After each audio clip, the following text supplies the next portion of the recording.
Um, well, welcome to Between the Notes. Thank you for I'm having me. I'm so glad to talk to you. I'm so excited because Brian gave me a little rundown of everything you do. And it just excited me when I heard of all the things that you guys are busy with and stuff and your interest and stuff. So I'm so excited to find out about it. But first of all, just sorry. Sorry, I'm just fucking. No problem. I've got a son. No, I've got a son, and he's looking for a charger for his phone. So I'm just giving him a charger quickly. I'm so sorry. There we go. So you guys make folk music, and your band's name is Siren Rain's Band. Yes. So where does the name come from? So we live in the Pacific Northwest in the USA, and it rains a lot. So Siren being female singer, like a siren that leads sailors to their doom.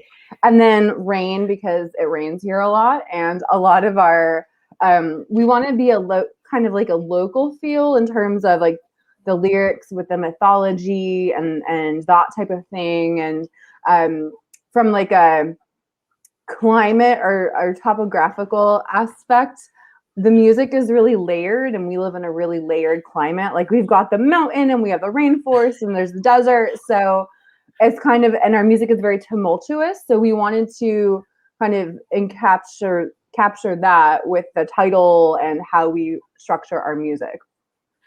That is so amazing. I listened to your new song is Rise Forth. Keepers. The album is Rise Forth. Oh, okay. So I got it a little bit twisted. I'm so sorry. Okay. So I listened. They can pre-order the song. Hey. Thank you. Yes. Yes, so they can. On what platforms can they do that? Right now, so I'm still trying to figure all this out. Like I'm not a terribly old person, but the world of music has changed so much. And as a musician, you can't just like make your music. You have to learn how to do like video and audio and all these different platforms. So right now, people can pre-order our stuff on Bandcamp, but pretty soon it'll be on Spotify as well. For pre-saving things. So we have our first single from that album came out a couple of weeks ago in July, and then we have another one coming out in September, and then October right before our album release. So there will be 2 more opportunities to pre-save singles, and there will be some videos and lyric videos, and then the actual album worldwide comes out October 8th. But if you're in the Tacoma, Seattle area, we are doing a mead release. We have a mead to go with our album, and like a drinking mead. And so we're doing a local CD release and our mead party on September 11th at Colt Mead in Tacoma. So if you are in this area, you can get the album about a month before everybody else. Oh, I so wish I could be there, but I'm in South Africa. So yes. But maybe one day I can come to a album launch or a concert, because I listen to that song and I like the melody and I like everything, and I like the fact that I've never heard of this folk metal music. So it just explain why folk. Is it the instruments that you guys use, or how does it get classified as folk music? Yes. So you have like folk, like traditional folk music. And I think a lot of people, like in America, this is one of the funniest questions I get asked is like, so your folk metal, is that like Bob Dylan with distorted guitars? And I'm like, no, because every culture has their folk music, and folk metal is a really interesting combination between, you have the typical folk instruments, and then you have the metal, and you layer it in a way that it weaves and blends together. And you have to be very careful doing that, because I think it becomes very clear to the audience if you're like, we're just going to add this instrument because we have it, rather than like how you actually compose the songs. And most musicians are going to tell you, I think, that metal is so close to classical music because of the way that it's composed. And metal is actually, I think, pretty sophisticated. Like if you take like classical music like Mozart or something and you play it with metal, then you have something that sounds like symphonic metal, and that's really neat.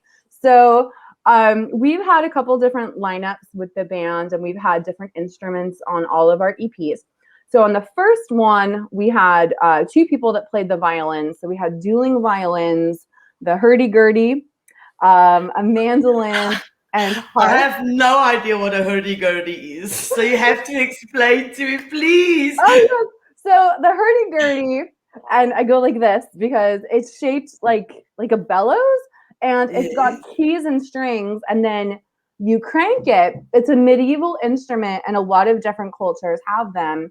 And the way that the instrument is shaped and what wood it's made out of varies from country to country. So the Hungarian hurdy-gurdies are really big, and the French and German ones are more squat and streamlined. But it's a droning instrument. It kind of sounds a little bit like bagpipes. Is it like because I'm from South Africa, we've got Boere Orkest. It's like no, I can't remember the name. Almost like the buttons, and then it goes. They use it in Holland as well. What is that? Like an accordion? Yeah, I think that is it. Almost something like that, resembling that. It's different. I don't. It's kind of. I'll have to Google it. I am not the best drawer person, but okay, I'm gonna draw this. So, oh my goodness, this does not look right. Okay. I can maybe just Google it as well afterwards. Okay, so this is not shaped like anything, but you have the crank, and then you have the keys, and then you would have strings. So there's different rows of strings, and inside this part lifts up, there's a wheel, and you have to put like cotton on the wheel in order for it to make the sound. So the person cranks it while they're playing the keys. Oh, that's awesome. And it's hard to find in the US. So when we originally had the founding member of the band, he played that. But it's much more common in Europe, and a lot of folk metal bands have that.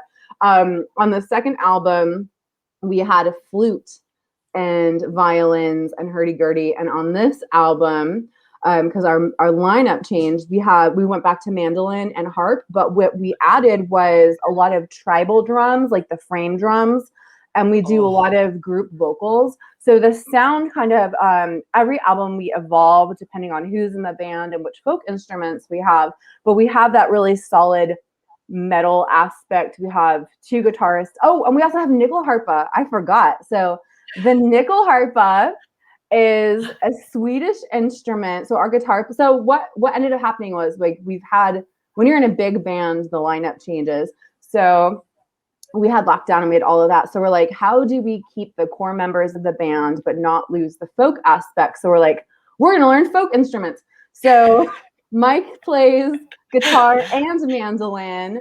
Ed plays guitar and nickel harpa, and I play the harp now. And that's so, like, we all learn different instruments. The nickel harpa is a Swedish instrument that looks like a violin, but the bow is shorter instead of the really long. Okay. And then there's 3 rows of keys. So you're bowing it and playing these keys, and that's a really interesting thing. That is so interesting. I'll have to Google all these instruments to see, but I'll just watch your music videos as well. I can't wait for it. I did go and subscribe on your channel on YouTube, and the alert button. What do they call it? The alert. So the notifications. Yeah. Yes. So I switched that on as well. Thank you. And we I do another podcast as well. We interview South African metal bands, local metal bands, and our YouTube channel is the Stoned Daisies. Oh, I will write that down. Yes, so it's because the metal scene in South Africa is not as big as it is in America. So we're trying to make a footprint for the guys as well. And one of the bands that we interviewed there, they had a violin, and the sounds when you guys mix it like that, it just works. It's amazing. Your sound is very, very good. Thank you. And then Brian mentioned something that you are busy working. You're actually a doctor. I am a college professor, and so yeah, I have got my PhD, and I teach addiction studies.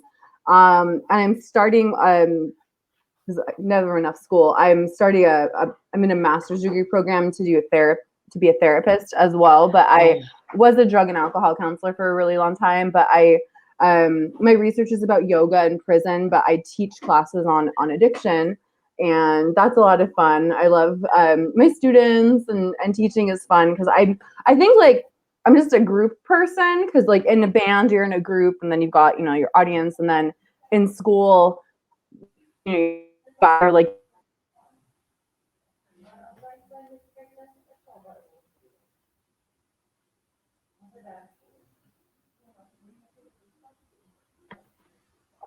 where'd we go? Hello. I just saw Hi. Hi. All of a sudden the screen went I'm black. so sorry. No problem. It could be me too. I just saw like the swirl, and like we were both in little black screens, and then there were like little swirls. I was like, damn it, not now. I know. Sorry, you were busy saying? Oh, so I like groups. So I think like as a professor, like you have your students and it's a group, and in bands you have you're in a group and your audience is a group. So I think I just like groups. I'm also a group person. Yeah. So are you are working on something or looking at the effects of metal music on mental health? Can you explain a little bit more about that? Ooh. So there are I totally went into the wrong field, but there are there's a heavy metal academic conference every year, and they do that. Oh no. There we are. Okay, we're back. That is actually a field of study where people look at the effects of metal on mental health, and there's a heavy metal academic conference, and I think it's in Germany every year. But I think maybe people aren't into metal, and there's so many different types of metal. I mean, there's like hundreds of genres, I guess. A person that doesn't understand metal, they might think that there's I have a parrot in here, sorry. I live in a no stress. There might be this idea that like metal is angry, or there's like hate music, like that type of thing, like punk and metal. All devil worshippers. Yeah, and that's totally not true. And I think a recent study I read was saying that like metal people have better mental health because like you go to a place and you compartmentalize it, and you're in the pit and you fight it out, and so it's like you channel your energy, and it's like appropriate. And I think the other thing I've noticed like about metal shows is like we police our own. Like you don't really read or hear or see about like people getting shot or killed at metal shows, or even like harassed. Like there's been incidences where people are crowd surfing like a woman, and she gets groped, and the band stops the show, and you're like, no, you're not sexually assaulting people here, or you're not doing this. Or like if people are being mean, I've seen shows where the band stops. I was at a Papa Roach show in 2003, and I love them. Oh, they're so awesome. This guy picked up this girl and dropped her on her head, and she went into a seizure. And the band, so like everyone kind of like formed a circle, and the band stopped the show, and Jacoby was just like singing very quietly, like, the ambulance is coming, you will be okay. And like they lowered the lights, and the band played like really soft music, and he did such a great job of holding space for the person that was having the medical emergency and for the crowd. And then when the ambulance came and took this poor girl away, and that guy got arrested or whatever, I don't remember what happened, but he was able to like make sure that the whole venue was okay, and then transition from that into the rest of the show. instead of the whole show stopping. And it was just, and I don't know if other genres do that, but at metal shows, like there's just this like, we're gonna take care of it. Everyone's gonna be safe. We're gonna be okay. And I think that maybe that's special. I don't know, but I don't know if I've seen that with other genres, maybe, but yeah. I've been to a couple of shows. So because I'm from South Africa, you get our mother tongue is Afrikaans, so you get Afrikaans festivals where the people sing in Afrikaans. But there, everybody's drunk, and there's always issues and fights, and it's just horrible. But and then I think last year was the first time I went to a live metal show, and it was so chill. It was some of the best concerts that I've been to. So not it's the local bands, the bands that we interview as well. So, but some of them have opened for some big names. Have you guys ever opened for some big names? Yes. So in our genre, so folk metal is there's some like big bands in that genre, and it's a smaller genre of metal. And I think some of the big names that you're going to hear are like LVT, Corpa Kalani, Arcona, Tyr, and Saphirium. And there's like kind of a line between folk and symphonic and black metal and all, and we, there's all those influences. But we've been lucky to open for Corpa Kalani and Arcona. And that was super awesome. We got the call from this venue in Seattle, and they're like, "Hey, do you guys want to open?" I'm like, yeah, we want to open. So, and that was cool because a lot of times we have to explain ourselves, like, what is folk metal? And it's cool when we don't have to do that, when like that crowd is there and they understand you. And that's a really cool feel. So we would totally love to do that again. Or our big thing is we really want to go to Europe because the genre is from Europe and there's more opportunities and there's more folk metal bands there. And it's just awesome, more understood. I think when you have weird instruments, people aren't sure. Like, it's like, are you tricking us? Like, what is this? What are you being honest with us? Is this actually metal, or are we gonna, I don't know, line dance or something? I don't know. But and it's also kind of a happy metal. And the first time that I learned about folk metal, I kind of had that experience. I went to see Cradle of Filth in Seattle, and for whatever reason, a lot of times, like, you don't know what the other bands are going to be on the venue, on the list.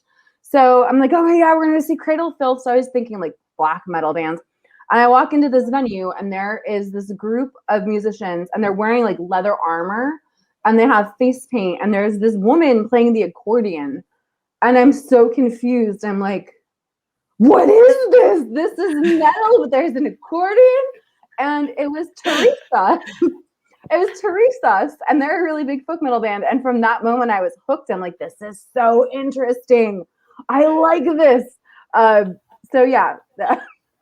I'm just writing down names here so that I can go search on my Spotify. I've already followed you guys because when I heard folk music and I listened to that song and I was like, okay, I like this. Thank you. I like this. So what is your day job? So and why? Oh, you said that you're studying and everything, but why did you go for addictions? Oh, to help people. That kind of happened accidentally because I always wanted to be a professor, but I didn't trust the professors that were just researchers. Like when I went to college, there were professors that you could clearly tell that had never worked. Like being a professor is a job, but they never worked with the populations that they studied.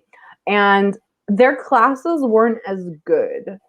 And there was a level of integrity that I felt was missing. Like I had a professor and he taught research methods, but he was a criminal justice professor, but he had never been a judge or a probation officer or a cop, or he'd never been in jail. Like he'd never been on either side, So I'm just like, okay, so you've read a lot of books. That's cool. But so I went to college and I graduated like really young. I was like 20 with a master's degree. And I'm like, I need to work and get experience before I go back and get a doctorate.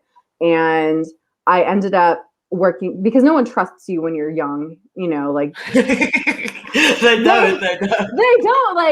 Like my dad, you know, is this baby boomer guy, and he's like super into education, and he's like, once you get a master's degree, you'll be all set. And that is a lie.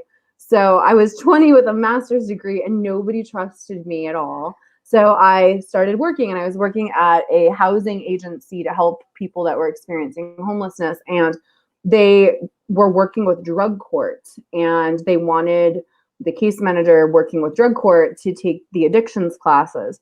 And so I started taking those addictions classes. And then this was during like one of the huge economic downturns in the US. And so in our country, unfortunately, when there are economic downturns, they slash social services. So I ended up getting laid off a bunch of times.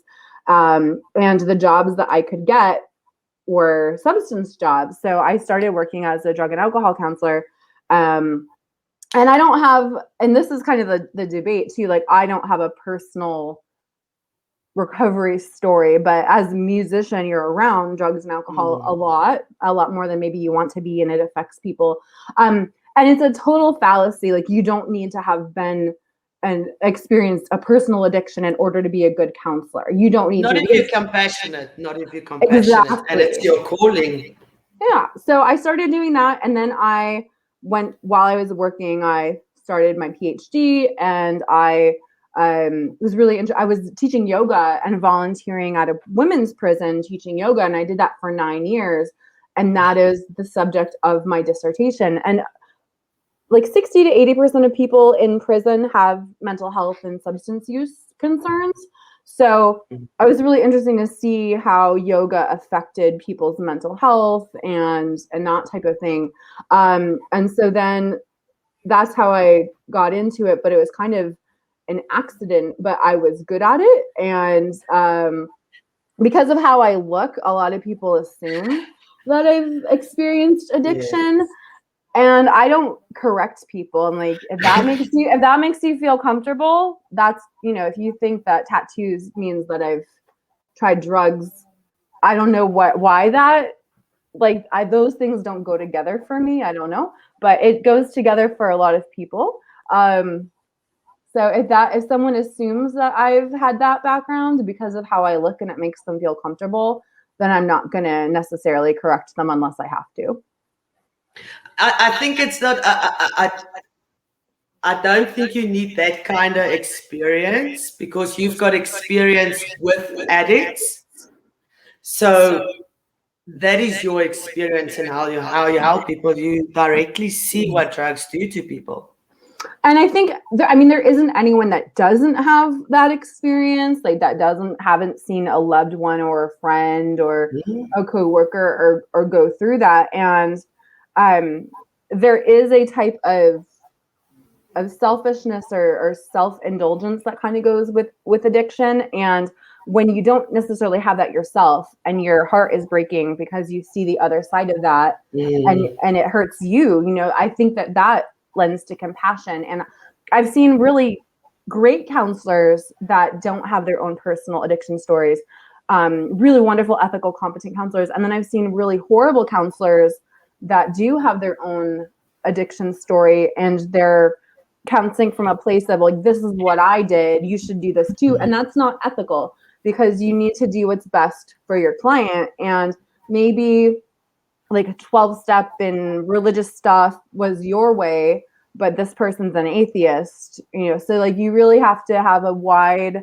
lens that you pull from. So it really your competency doesn't depend on whether or not you've had an addiction. And what we tell people is kind of like, this is the only field where that happens. Like if you have cancer and you go to the cancer doctor, you don't say, doctor, have you had cancer yourself? And the doctor says no. And then you're like, well, you can't treat me because you don't know what it's like. But that's what happens with addiction. And that's completely asinine. I do want to say, though, like part of addiction and recovery is that peer support. And that's what 12-step and some of these other groups, and there's non-religious groups too, but that's different from counseling. Like having a mentor or like a buddy that's been through the same thing that can help you and give you hope. That's different than a trained professional that's helping you. Those are just different areas, and you need both of those. So it's not, You do. yeah, it's not one or the other. So your counselor doesn't have to have been in recovery, but you want your sponsor to. So okay, back to your music. Yeah. How did you get into the band? How did you guys all start, and how long have you guys been playing together? Ooh. So the bass player, he was ready to like quit music because his heart was broken, and he's like, I'm only doing this again if we find like folk metal or symphonic black metal. He's like, or I'm just gonna sell all my gear and I'm done. And I'm like, no, you're probably not done. But I was on Craigslist actually, and I was looking on Craigslist. It's like Craigslist is like ads for different things, and they have music on there, and it's like classifieds for everything. And I was on the music part, and there was a person saying like, I want to start a folk metal band. I play the hurdy-gurdy. And we're like, oh my God, no one plays the hurdy-gurdy. So we answered this ad. Yes. So we answered this ad, and we met Stokely, and he plays the hurdy-gurdy and the violin. And so like 8 of us went up to Seattle that were interested. This was in 2014, but we didn't actually like find our lineup or start playing until the very end of 2015. And then 2016, we went to Canada, and then 2017, things really ramped up. And then in 2018, that's when we opened for Corporal Colony in Arcona, and like things were like, yeah, we're doing it, we're like getting noticed and everything. And then the founding member ended up leaving. He moved out of state. And so then after that, like we regrouped and everything. And then like personal tragedies happened. And then COVID happened. Like we've been trying to go to Europe for a couple of years. But we had this lineup for 2 years, and we're just very adaptable. Like okay, so, people come and go, but we're still here. So we just figure out like how we're going to write and what we're going to do for our music. And I think we kind of, it's not necessarily a setback. So we just incorporate what instruments we have and figure out our direction. And some of the songs on this album are a little bit doom.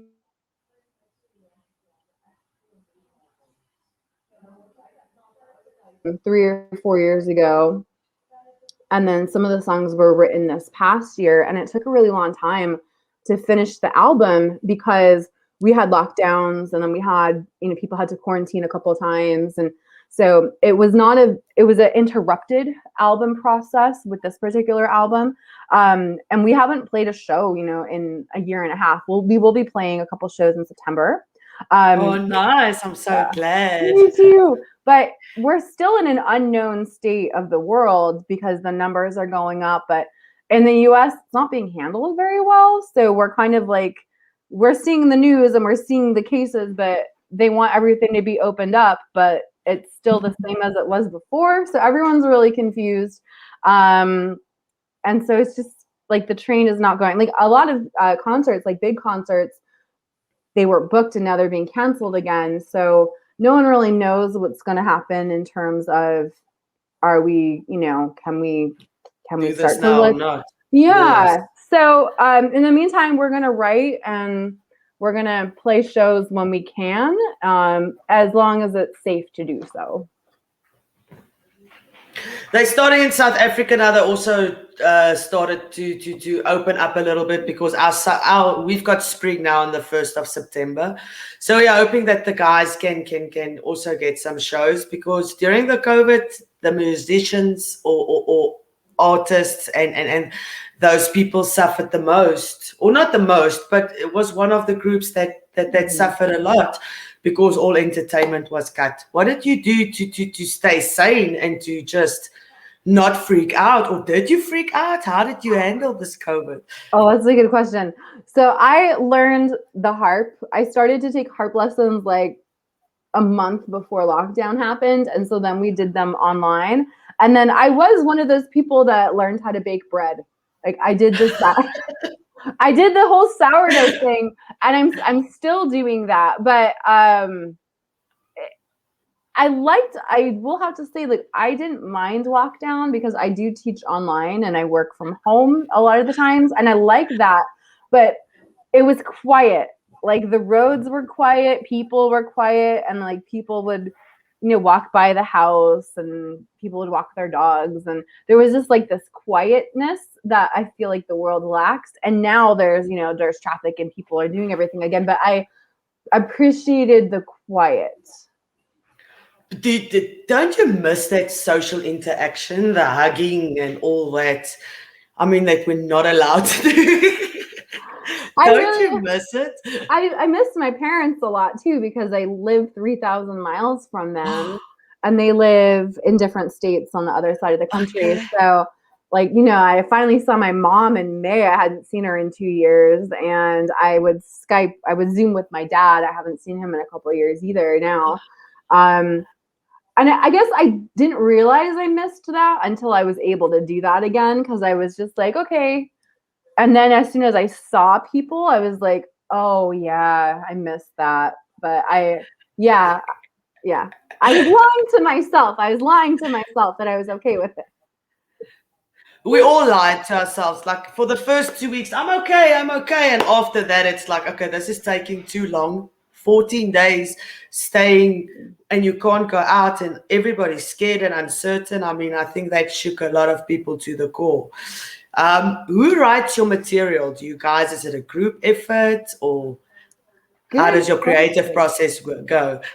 So that really changed on the first and second album. And so I think that on the first album, like, we did have a lot of different instruments, and I'm not saying that it wasn't composed well, but I think we're just like, oh, we have all these things, let's use them, it's fun.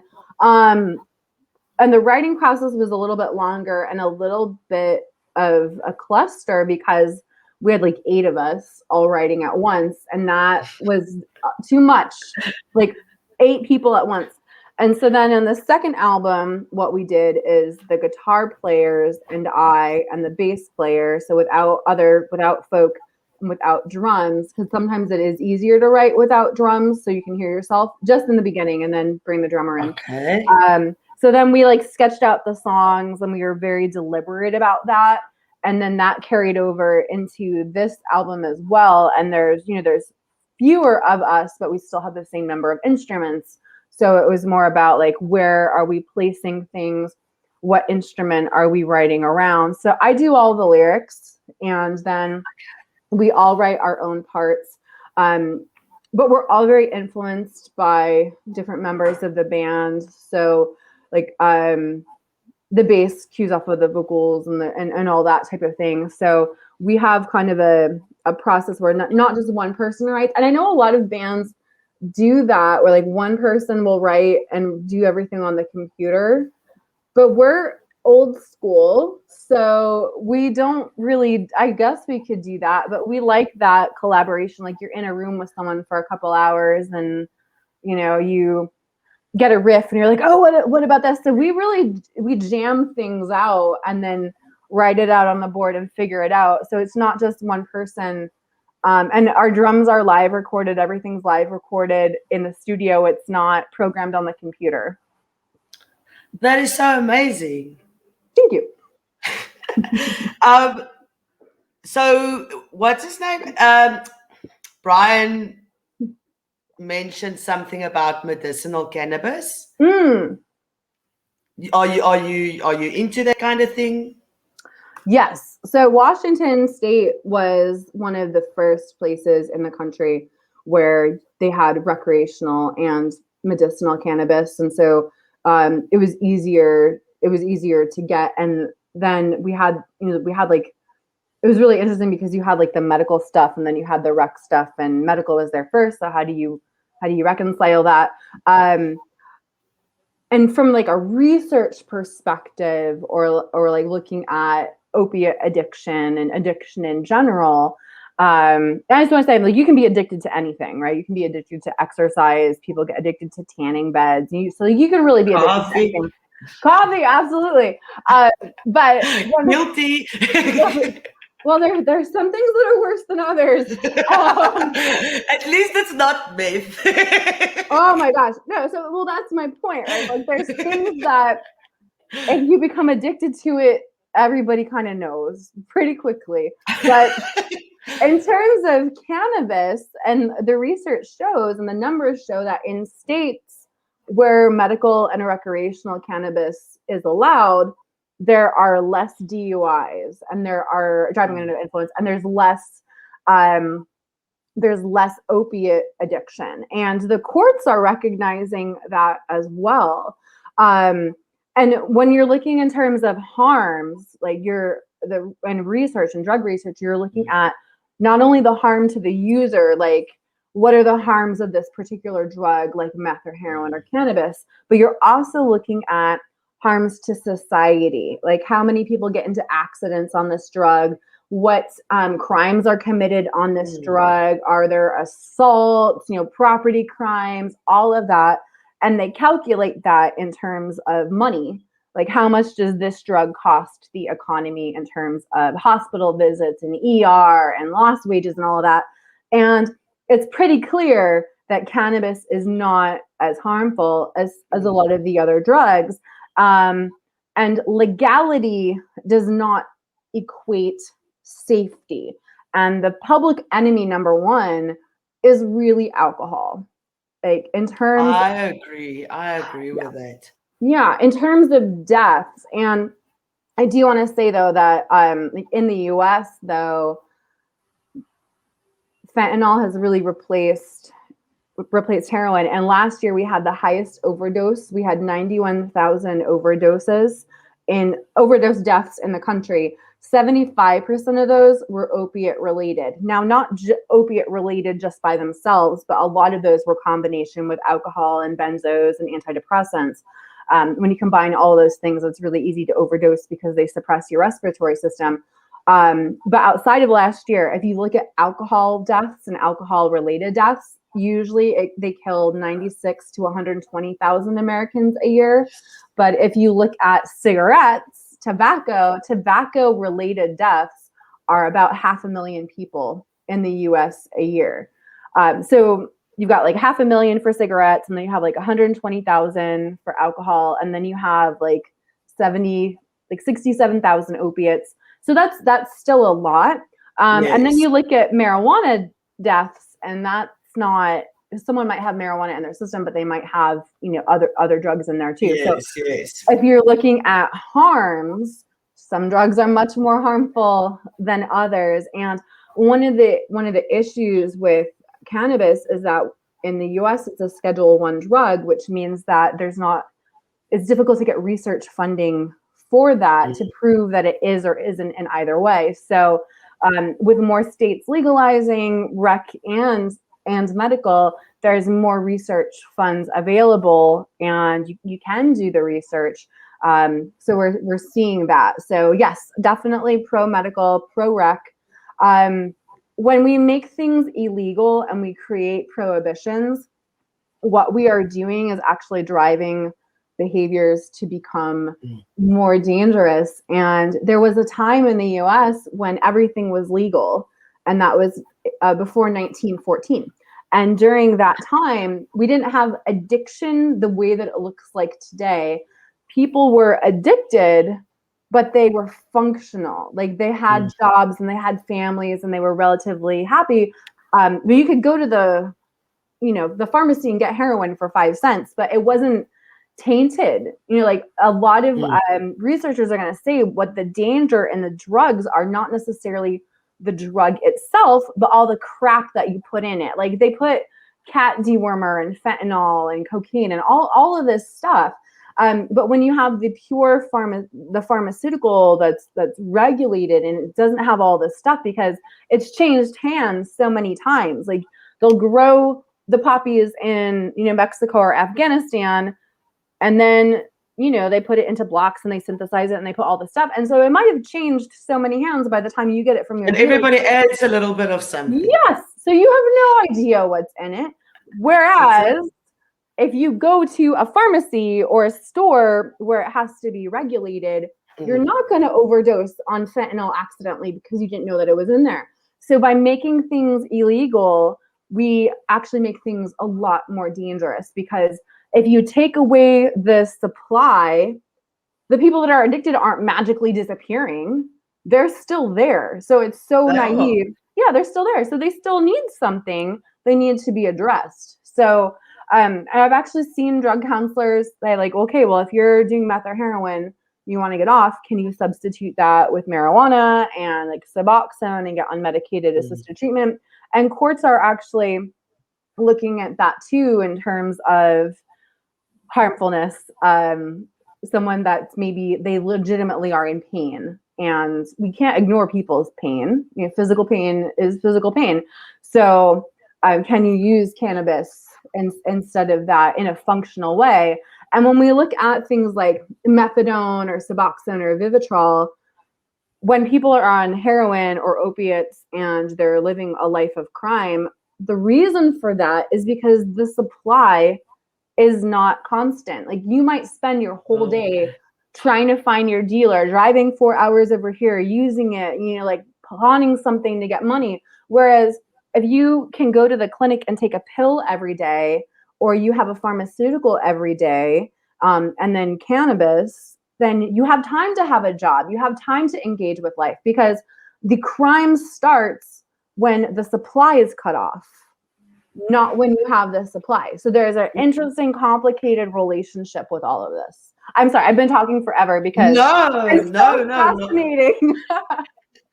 I can listen to you all day, and the reason for that is I myself had an addiction, so I know how to get off it, because I got myself off it. But all the demons that I had to fight, because I don't think happy people use hard drugs.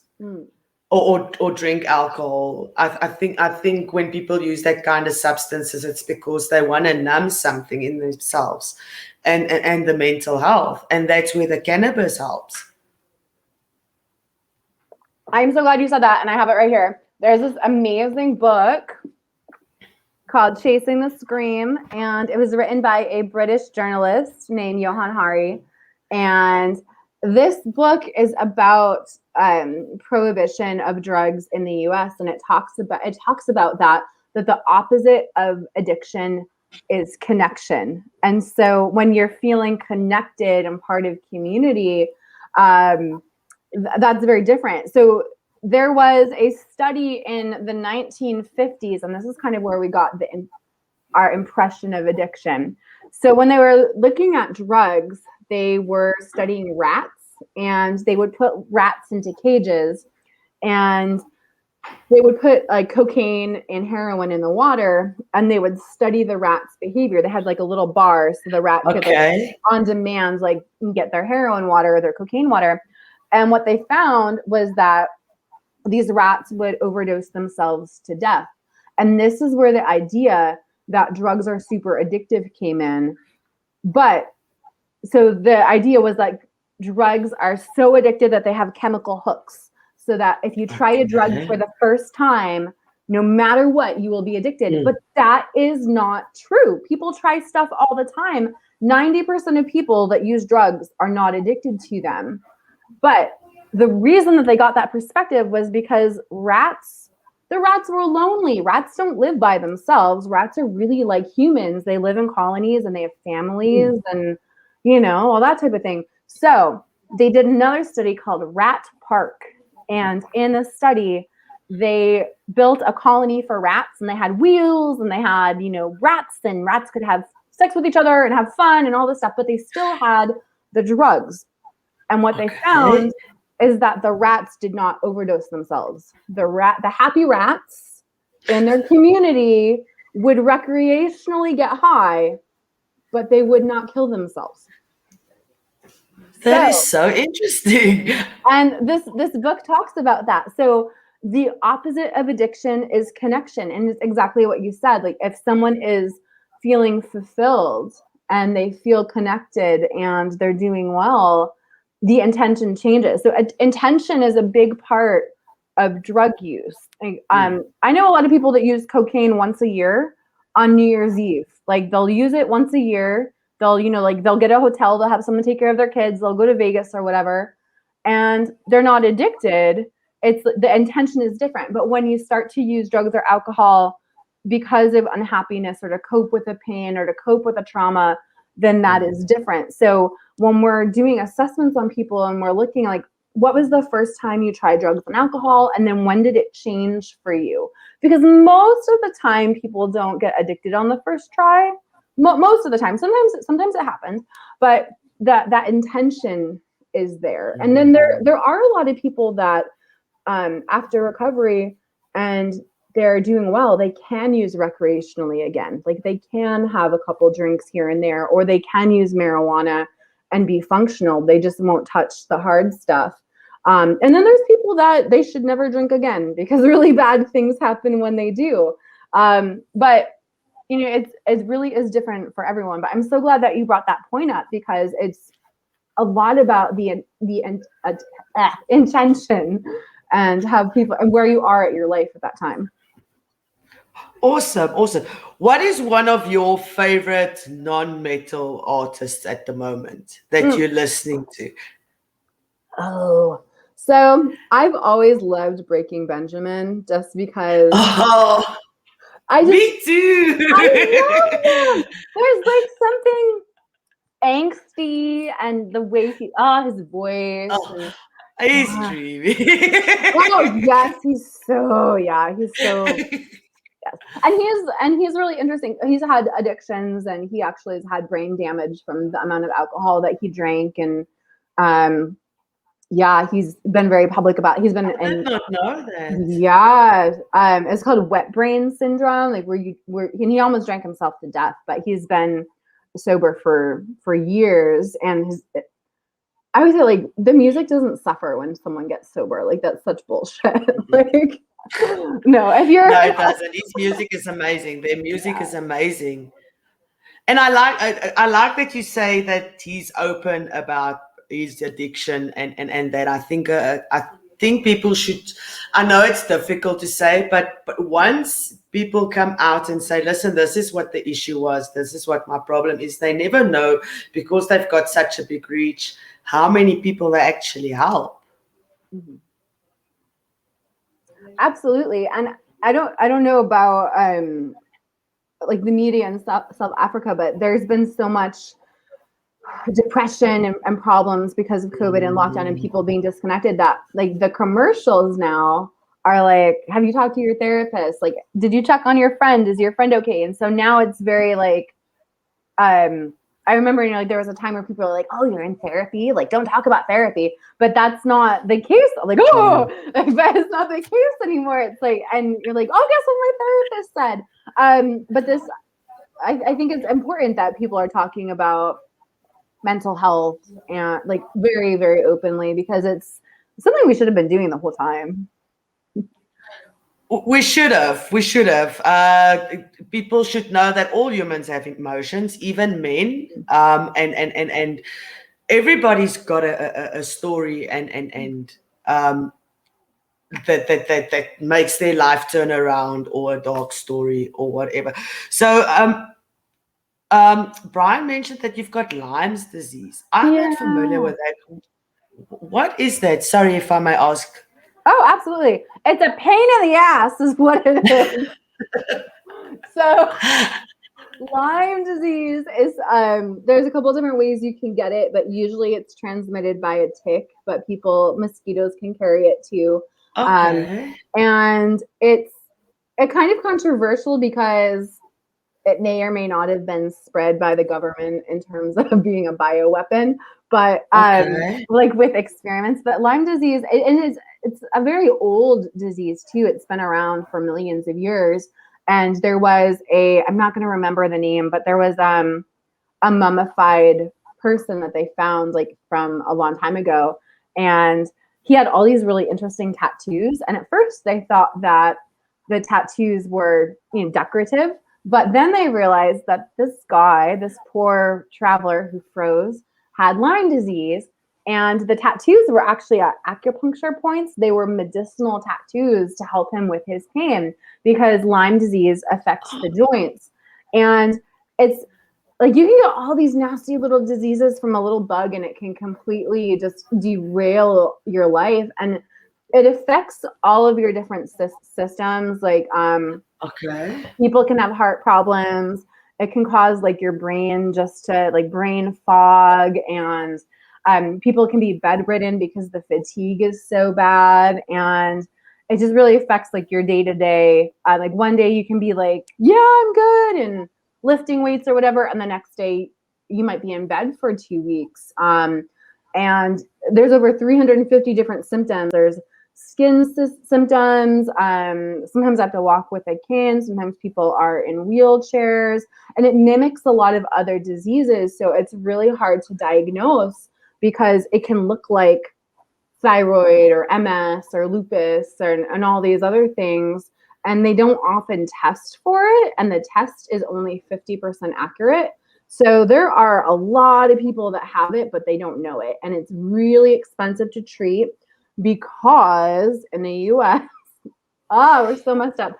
In the US, there are guidelines for treating it. And so you can have chronic late stage Lyme, and I do, but a lot of people think that that doesn't exist because the standard treatment for Lyme is a 28-day course of antibiotics and then you're cured, but that is not true.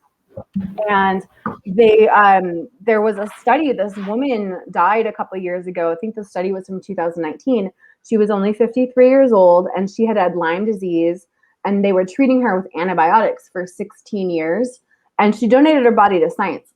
When they autopsied her, the Lyme was still alive in her dead tissues, in her brain, in her heart, her liver, and her kidneys. So antibiotics don't kill Lyme. And the reason why, it's a spiral-shaped bacteria. It's very closely related to syphilis, but it creates an armor. So when you try to treat it with antibiotics, it arms itself, and then it can change shapes and then hide deeper in the body and hide. So it's a sneaky bacteria. It's a smart bacteria, and it's a pain in the ass because you never know how you're going to feel. Like you never it's hard to make plans. I can imagine. I can imagine. What do you do? Do you take medication or how do you treat the symptoms and everything? So there's so many different ways. And one of the reasons why it's really hard to treat and why it's different is because the way that it expresses itself in your body depends upon your DNA pathways and your genetics. So there are people that have Lyme that they don't even know it because they're not sick. They don't feel sick, they don't realize they have it just because of their genetics and their DNA, where others are completely incapacitated. For me, I get a lot of stomach problems. I get a lot of hives, and I got some hives now. They're everywhere. I just deal with it. And then I have a cane, and I do a lot of different treatments. But a lot of them aren't covered by insurance. You have to pay out of pocket. But I take a lot of different medicines, some pharmaceuticals, a lot of herbs. I do salt baths, like Epsom salt in the bathtub. I do saunas. I do yoga. I've done acupuncture. I do treatments, IV treatments, where they take your blood out and then put ozone in it and then put your blood back in.